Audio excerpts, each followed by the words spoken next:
जैसा कि last episode में हमने देखा कि याओ लाओ की गाइडेंस में जियान ने दिन रात मेहनत की और 3000 थंडरस्टॉर्म मूवमेंट की फर्स्ट स्टेज को रिफाइन कर लिया और उसने हान यू को जॉइंट एप से भी बचा लिया था, जो कि earth core body forging milk की रक्षा कर रहा था।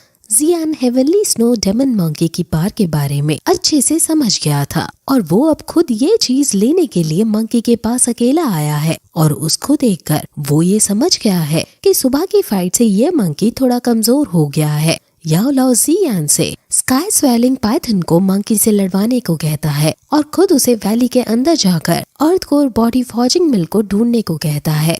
स्नेक अब अपने बड़े फॉर्म में आता है और मंकी के आगे जाकर खड़ा हो जाता है। जियान मंकी को स्नेक के हवाले छोड़कर खुद वैली के अंदर घुसने लगता है। मंकी जियान को भागता देख जोर से छलांग मारकर जियान को पकड़ने की कोशिश करता है, लेकिन स्नेक उसे अपनी पूंछ से मारकर दूर फेंक देता है, जिससे जियान आगे निकल जाता है और वैली में पहुंच जाता है।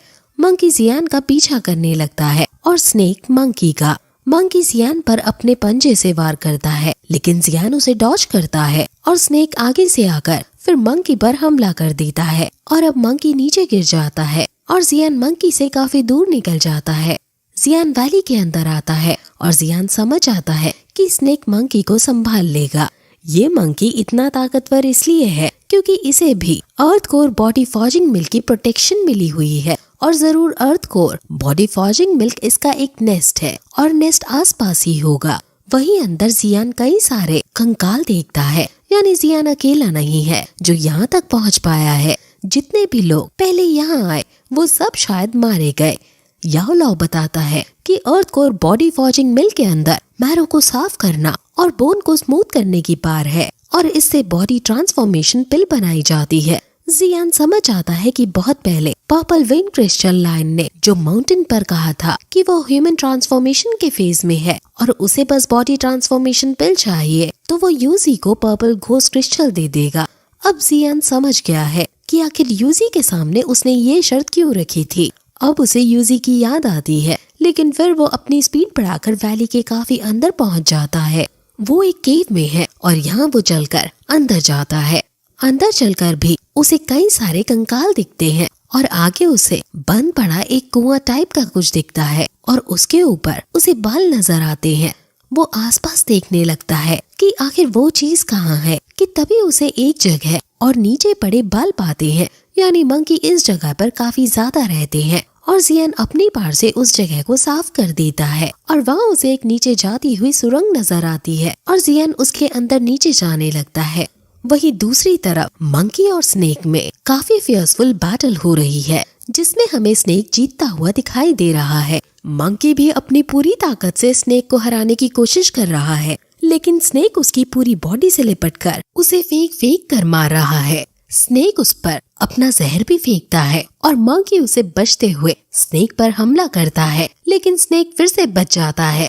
स्नेक उस पर कई सारे जहर के गोले फेंकता है, लेकिन मंकी वहाँ आइस लाकर उस जहर को जमा कर स्नेक के ऊपर ही फेंक देता है, लेकिन स्नेक भी अपनी पूंछ से उसे तोड़ देता है और बच जाता है। वहीं जियान को अब एक चट्टान जिसमें से कुछ टपक रहा है और नीचे जाकर इकट्ठा हो रहा है वो लिक्विड मिल जाता है और वो समझ आता है कि ये वही चीज है। टीचर भी अब बाहर निकलकर कहती है कि जियान इसकी पार बहुत ज्यादा स्ट्रॉन्ग है और तुम्हें जल्दी से इसे ले लेना चाहिए। जियान बोतल निकालकर उस गिरे हुए लिक्विड को भरने लगता है, लेकिन टीचर उसे रुकने को कहते हैं और ऊपर उड़कर जहाँ से ये लिक्विड निकल रहा है वहाँ एक होल कर देते हैं और जियान से इस होल को बाहर निकालने को कहते हैं। जियान ऐसा ही करता है और वहाँ कॉन्सेंट्रेटेड लिक्विड था और जियान इसकी 10 गुना ज्यादा एनर्जी को देखकर हैरान हो जाता है और टीचर बताते हैं कि जो कोई यहाँ तक पहुँच पाता है वो सिर्फ नीचे डाइल्यूट हुए लिक्विड को ही ले जाता है। अब जियान इस लिक्विड को अपनी बोतल में भरने लगता है और याओ लाओ उसे बताते हैं कि मेडिसिन के इंग्रेडिएंट्स के कुछ रूल्स हैं।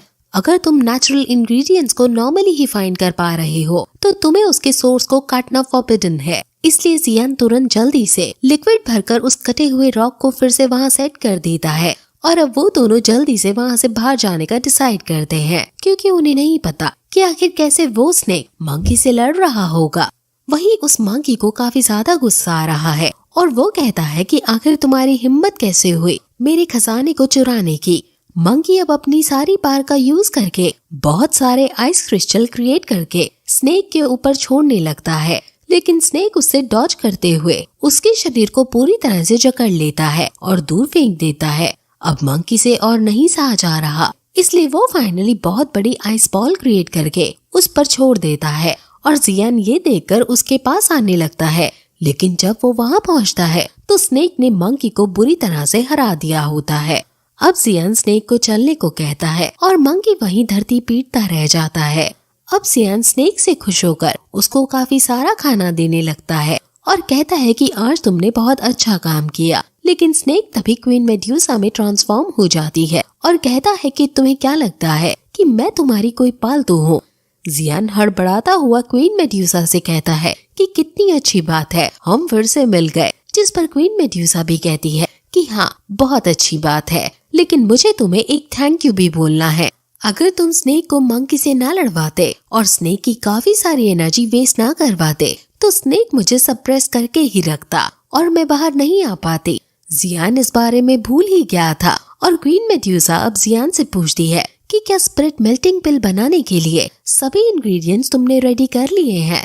वो कहता है कि स्पिरिट मेल्टिंग पिल को बनाने के मेडिसिनल इंग्रेडिएंट्स को ढूंढना काफी मुश्किल था, इसलिए मुझे और टाइम चाहिए। क्वीन मेड्यूसा कहती है कि तुम शायद बात को सीरियसली नहीं ले रहे हो और शायद अब तुम्हें अपने पास रखने का कोई बेनिफिट नहीं। वो जियान के ऊपर बहुत सारा ग्रेविटी प्रेशर छोड़ने लगती है और जियान कहता है कि हम आराम से बात कर सकते हैं, इसे रोको। लेकिन क्वीन मेड्यूसा उसकी एक नहीं सुनती और अपनी तलवार निकालकर उसके सामने आ जाती है और कहती है कि मुझे तुम्हें नर्क में भेजने दो। वो अपनी तलवार से जियान का गला काटने ही वाली होती है कि तभी याओ लाओ बाहर आकर जियान को बचा लेता है और क्वीन मेड्यूसा से कहता है कि ये मेरा स्टूडेंट है और मैं तुम्हें इसे ऐसे ही नहीं मारने दूंगा। क्वीन मेड्यूसा कहती है कि शुरू से मुझे लग तो रहा था कि एक स्ट्रॉन्ग फोर्स इस चूहे के साथ है, लेकिन अब पता चला कि ये तो एक सोल बॉडी है। याओ लाओ कहता है कि मैं तुम्हारी सिचुएशन भी अच्छे से जानता हूँ और भले ही मैं अभी सोल बॉडी हूँ, लेकिन अगर तुम फाइट करोगे मुझसे तो मुझे डर है कि कहीं तुम्हें लेने के देने ना पड़ जाएं।